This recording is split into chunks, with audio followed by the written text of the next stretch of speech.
Yeah. I didn't have any ammo.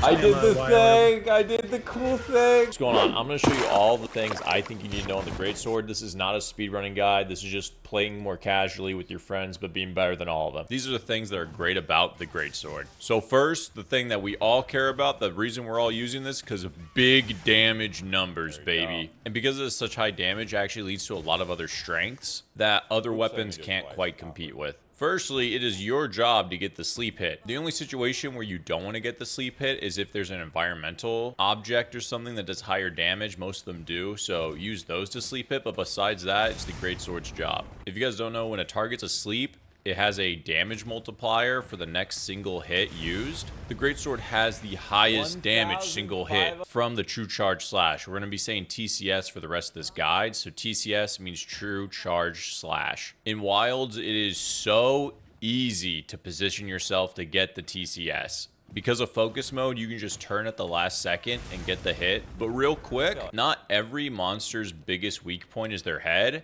When you're doing the sleep hit, you want to go for the biggest weak point, or if you want to cut the tail, that's fine too. But you can actually look in the in-game info about the monsters where their weakest spot is on the body. Just turning last second is pretty good. The one thing I will warn you about is that the first hit, the weak hit of TCS, oftentimes will catch the monster, so you really got to position yourself in a spot not too close to the monster, but close enough to hit the actual TCS. Also, because you do such high damage, you will stagger the monster a lot, especially when you're playing by yourself. When you're playing by yourself, 3 big hits usually staggers a monster backwards, so it's risky, but you can take a lot of potential trades and benefit from them because you hit the monster first and they get staggered back. So one of the worst things about the Greatsword is when you start attacking, you're kind of stuck there, you can't move, you're going to take hits, you're going to have to force yourself through attacks. But the good news about Wilds is they actually buffed the guard button. So perfect guarding doesn't chip away your sharpness very much, and you don't take much damage from it, even without like guard up decorations or anything like that. So most of the time when you're in a pinch, you can actually throw your guard up and you'll probably be okay. Especially when the game shows you that you're about to die from those like red lasers coming at you. Most of the time you can block that stuff. Obviously you should always aim for perfect guarding, but it's still not necessarily needed. Another defensive option the Greatsword has that no other weapon really has is tackling. Tackling lets you dodge roars, it lets you dodge through enemies' attacks, big hits, and you take a reduced amount of damage for doing it. If you are scared about dying, Divine Blessing can go along with this. And Divine Blessing will half the already half damage, so essentially you're taking no damage at all for tackling through attacks. We'll talk about some of the mechanics with tackling a little bit later, but being able to go through enemy attacks occasionally to get a counter is pretty goddamn nice. The only bad thing about tackling, sometimes you'll try to tackle an attack and then the monster will not stop attacking. So you're going to take more damage overall than you would have for just taking the raw hit in the first place, which can lead you to die. Also, one of the best things about the Greatsword no one talks about, it hits really high up. You can hit Anjanath while most people have to attack its legs. You get the weak spots on the enemy's back that Insect Glaive players or range players usually have to get. There's one more defensive option with the Greatsword I didn't mention before because I want to talk about it now, and that's the offset attack. The offset attack is one of the best things about the Greatsword. So essentially what an offset attack is that when an enemy's going to do a semi-bigger attack, you can use offset and hit them before they do it to counter their attack and get big damage yourself. This is really good when you're playing with friends to protect them. It's really good to stagger the monster, and it's really good just to get huge damage. And the nice thing is that when you're playing by yourself, the enemy's always focusing you, so you can do way more offset attacks than you can do when you're playing with other people. Almost every single one of your attacks can get canceled into the offset attack, but again, we'll talk more about that later. But offset doesn't work against every attack the enemy does, but your tackle does. So when you don't have time to offset attack, or you think they're going to do an attack that's not that huge, tackle's great. However, the one thing when you are playing by yourself, do not always greed the TCS. Sometimes you just have to let it go, get other hits, take a little less damage to reposition yourself better. Not dying is the first thing you need to learn on the Greatsword, so try not to always greed for the big damage hit. But the trick is to find spots where you can get the TCS. One thing that really helps is hitting the same weak spot over and over again. Hitting the same weak spot will give you a bigger damage multiplier, so just abusing that over and over again is so good. Because again, we want to see those big damage numbers. Yeah, to reference again, you can go in the hunter notes and look at what the enemy's weak spots are. When you are playing with others, you can greed for TCS way more often. Oftentimes, When you're playing with other people, you want to stand somewhere where no one else is, so you can tell when the monster's focusing you. But until the monster turns to you, you can just keep spamming TCSs. I really like to stay behind the monster, so I can 1, cut its tail, and 2, it's very easy to tell when the monster does a 180 that they're about to attack me. And that's when you use the offset, the tackle, the guard. Pretty easy to react to. Time for the real meat and potatoes. These are what you should be doing to maximize your damage on the greatsword. So the greatsword has 3 charges. It's got white charge, yellow charge, or red charge.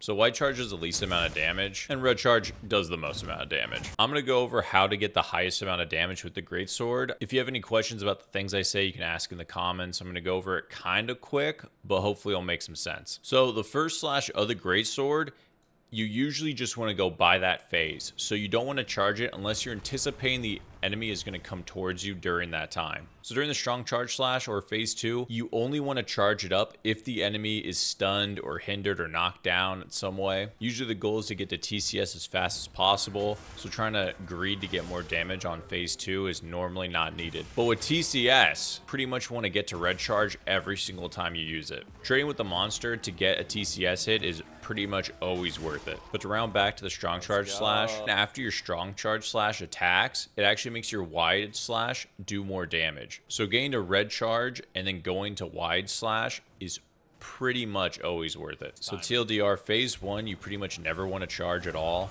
Phase 2, you want to charge if the enemy is stunned or something. And if you charge all the way up, you want a wide slash afterwards. And then for TCS, you always want to get to red charge. But now here's the fun part. Because you don't normally even want to charge the first attack, you want to skip the first attack. And here's a bunch of methods on how to do so. So one method to skip it is when you have your weapon out and you roll, you can go straight into a tackle and that'll bring you straight to strong charge slash. And one of the nice things about tackle is that if you do it through an attack, you get to the next tier of charge. So if you were on white tier, you're going to go straight to yellow tier right after. So if you're on white tier, if you tackle through an attack, you go straight to yellow tier instantly. That's only if you go through a roar, an attack, or something the enemy's doing. One of the best things about it is that if you're at red charge and then you tackle through an attack, you get to keep the red charge right afterwards. The greatsword has 2 blunt attacks, and that's tackle and side blow.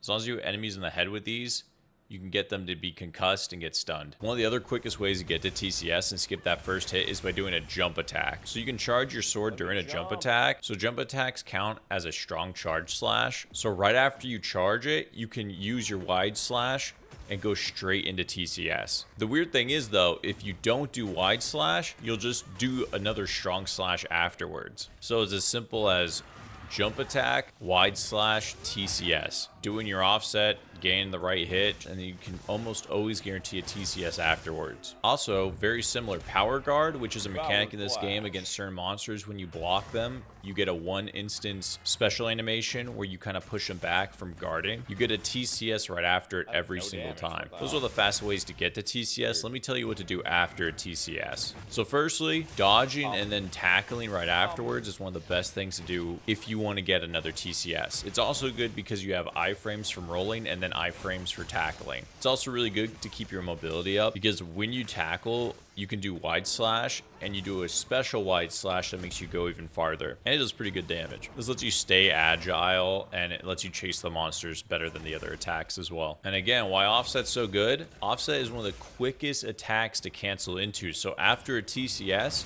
you can do an offset attack. But here's what my favorite option is. Doing your focus strike after a TCS can lead you straight back to a TCS if you hit a weak spot. Sometimes you can do this on monsters 2 times, 3 times, 4 times, 5 times, or just do it until they die. Trying to move and hit different spots during your TCS will open up more weak spots, which then lets you be able to TCS on repeat. And like we talked about, because you do so much damage, you're staggering the monster more.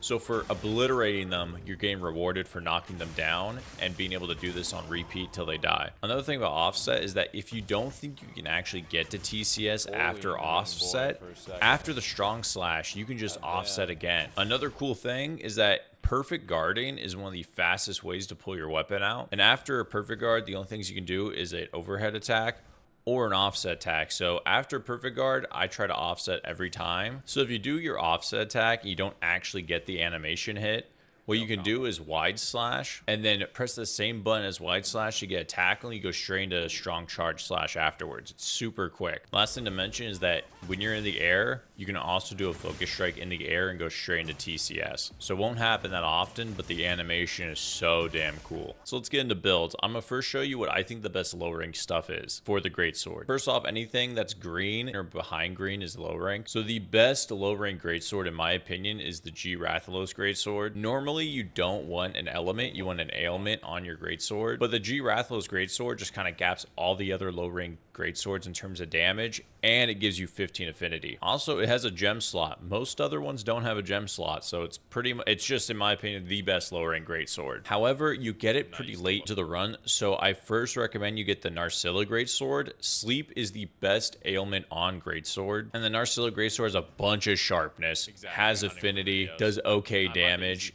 This one's really good. So up until you can get the G Rathalos greatsword, I would do this one. Now, when you start low rank, your armor doesn't really matter, so you can kind of just wear whatever you really want. So what I think the best low rank armor set is 4 pieces of Guardian Rathalos, and then using the waist of the Zhuwu. So when you're using the Guardian Rathalos greatsword, you have that fire elemental damage, which again doesn't matter that much, but when you're wearing 4 pieces of G Rathalos stuff, you have Rathalos's flare, which just increases your fire damage. So it's not going to make your fire damage that much stronger, but every little bit helps. And then the reason we're wearing G Rathalos in the first place is because it gives you weakness exploit. Weakness exploit essentially just gives you crit chance, and in low rank, crit chance is way more important than extra damage, because crit chance is extra damage. That's also the reason we're using the Zhuwu waist, because you get maximum might, which essentially with the greatsword just means you always have 10% more affinity. Essentially with everything put together, you have 40% affinity while in low rank, and that's pretty good. You know, half of your hits are going to get a crit hit. For the talisman,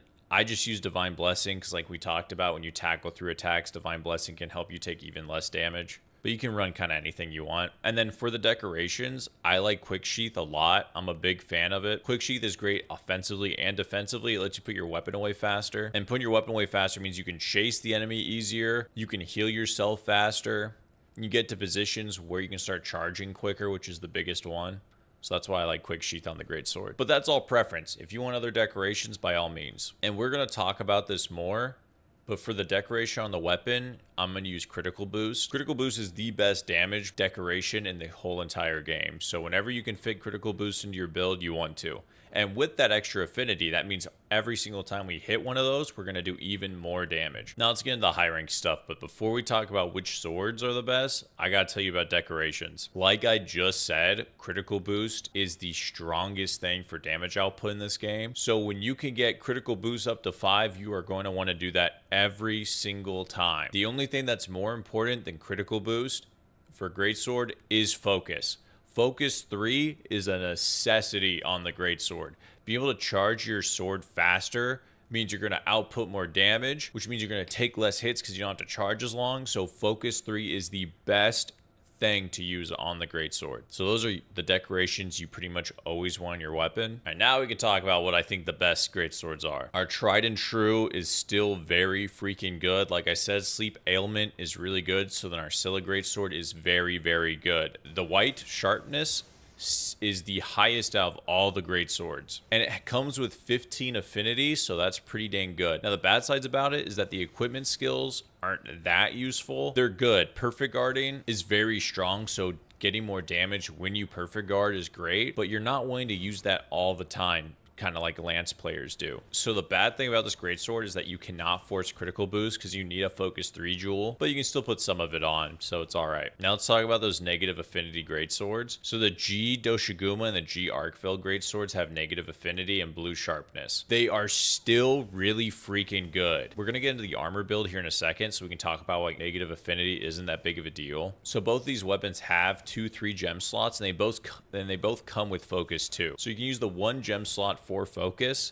and then the 3 gem slots for handicraft and critical boost. Yeah, the damage output on these things are still pretty good, but they're not my favorite. Honorable mention is the giant jaw blade. Same thing as the other great swords. This has blue sharpness, which really sucks, and if you use enough handicraft to get to white sharpness, you're sacrificing everything to get there. But It comes with Focus 2 and Protective Polish. So when you get to white sharpness, it stays sharp longer. Damage output is on par with the G Arcveld Greatsword, and it doesn't have negative affinity. Very good Greatsword as well. But my personal favorite Greatsword is actually the Raytheon Greatsword. So the bad news about the Raytheon Greatsword is that it doesn't come with Focus, but it comes with Critical Status 3 and Poison Duration Up. Poison is the highest damage ailment in this game. Poison does more damage than Blast in this game. And then with Poison Duration Up, it's going to do even more damage. Apparently, Critical Status is broken right now, but all Critical Status does, it lets you apply your poison more often. So when you're applying the poison more and it lasts longer, you're just getting more damage overall. And this might be my biased opinion. I think it's one of the cooler looking great swords I always have. But it has 15 affinity, 210 damage, white sharpness, so you can go to Focus 3, add some critical boost. It's pretty dang good. The best greatsword is the Arcveld Greatsword. Arcveld Greatsword, the only negative thing about it is that it has dragon element. Again, elements don't fucking matter on the greatsword in Wilds at all. But the greatsword has 220 attack, and it comes with Focus 3. That means you can go critical boost 5 easily and you have some extra. It doesn't have that much white sharpness, so if you want to go handicraft on it, it's fine, but you really don't need to. But yeah, this is, in my opinion, the best greatsword that you can buy. I hate to break it to everybody, but the Artisan greatswords are the best greatswords in the game. When you make your Artisan greatsword, you only want to use attack and fusion. So you want to go the same element type every time, and usually the ailments, I just don't have them because I've been rolling. So you want to go all attack for each piece of it and all the same element for whatever you're building. And then the reinforcement bonuses that are right next to my head, that's what's valuable. You want at minimum 3 attack. The perfect build is 5 attack. The thing you don't want is elemental boost.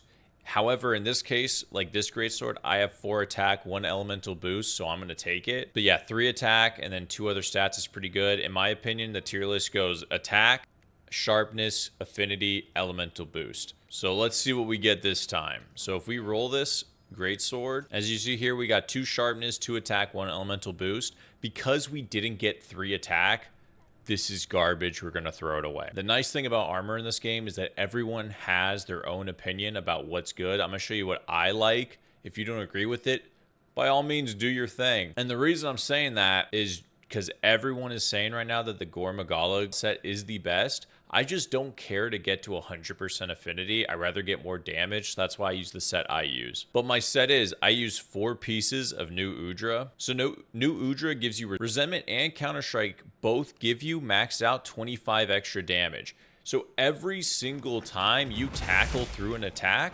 you get 50 extra damage. And then on top of that, New Udra's set bonus gives you more damage on Resentment. So you're getting an extra 48 damage, just raw damage output on every single hit. And then 3 pieces of New Udra's B set gives you Resuscitate. And Resuscitate just gives you more damage overall for being blighted. Dragon blighted, water blighted, doesn't matter. Thunder blighted, you just get more damage for being affected by an element. The one weird thing about this is that I have G Arcveld legs. I'm only using G Arcveld legs for the 2 slot and for weakness exploit. So with this set, I go weakness exploit talisman, which gives me 2 weakness exploit. These legs give me 1 weakness exploit, and then I use 2 of the decoration slots for weakness exploit, so I have max weakness exploit. So weakness exploit and maximum might together give me affinity, so I can do crit hits. Weakness exploit gives you 30, maximum might gives you 30. So at all times, I have 60% affinity, and that's not even including my weapon. So that's why I don't care about going the Gore Magala set for more affinity, because I'm already at 75, 60, 65 affinity at all times, and I'm not even including the extra 20% I get on wounds. For the other decorations, I finish off my Resentment with this headpiece and then use all the maximum might stuff so I get the affinity. Again, I'm a big fan of Sheath, so I have Sheath 3. If you didn't look at the low rank part of the video, it's because putting your weapon away is a buff to defense, offense, and lets you put yourself in the right spot to get more damage and charge faster. But that's preference. You can use Divine Blessing if you want. You can use whatever the hell you want. But here's another build for you. If you don't like that build, here's another build I like. It's almost the exact same, but instead on this build, we're focusing on Agitator instead of Weakness Exploit. So on this build, instead of Weakness Exploit 5, we go Agitator 5. Agitator gives you damage and affinity. You're not going to have as much affinity, but this set still has resentment and counter-strike. So altogether, you're giving yourself 70 extra damage, and that's not including the set bonus either. So if you just want the highest damage number you can possibly see, this set is pretty dang great. And the talisman, we switch it to the Challenger charm as well to get Agitator 5. This is the last set. They're all kind of similar, but this is the most different. This is my set I use when I'm playing with a full party of people. And the reason I use it is because it gives me Alluring Pelt. What Alluring Pelt does is that it makes the monster focus you more. So when you're playing with like heavy bow gun, arrows, a doot, a horn player, Alluring Pelt's really good because the monster's focusing me more, and that means I can do more offset attacks. Yeah, in this set, we have new Udra 1, so we still get a little bit extra damage, but then we have the Doshiguma buff. Doshiguma buff just gives us 10 extra damage after every time we offset or power clash, so because we're trying to offset a lot, just gain more damage for it. It's pretty nice. The bad part about this whole build is that you don't max out Weakness Exploit, but you still have a lot of affinity, so it's okay. The other bad thing is that your defense is lower on this set because you have blue parts. So when you're fighting something like Tempered Gore Magala, you might get one shot more often than you expect. So there's a couple tips with the Greatsword that weren't in other games. One, you can move after every attack on the Greatsword. So you can actually walk a little bit, and while your character picks up the sword right there, you can move and attack to the next charge. So this is how it looks, right?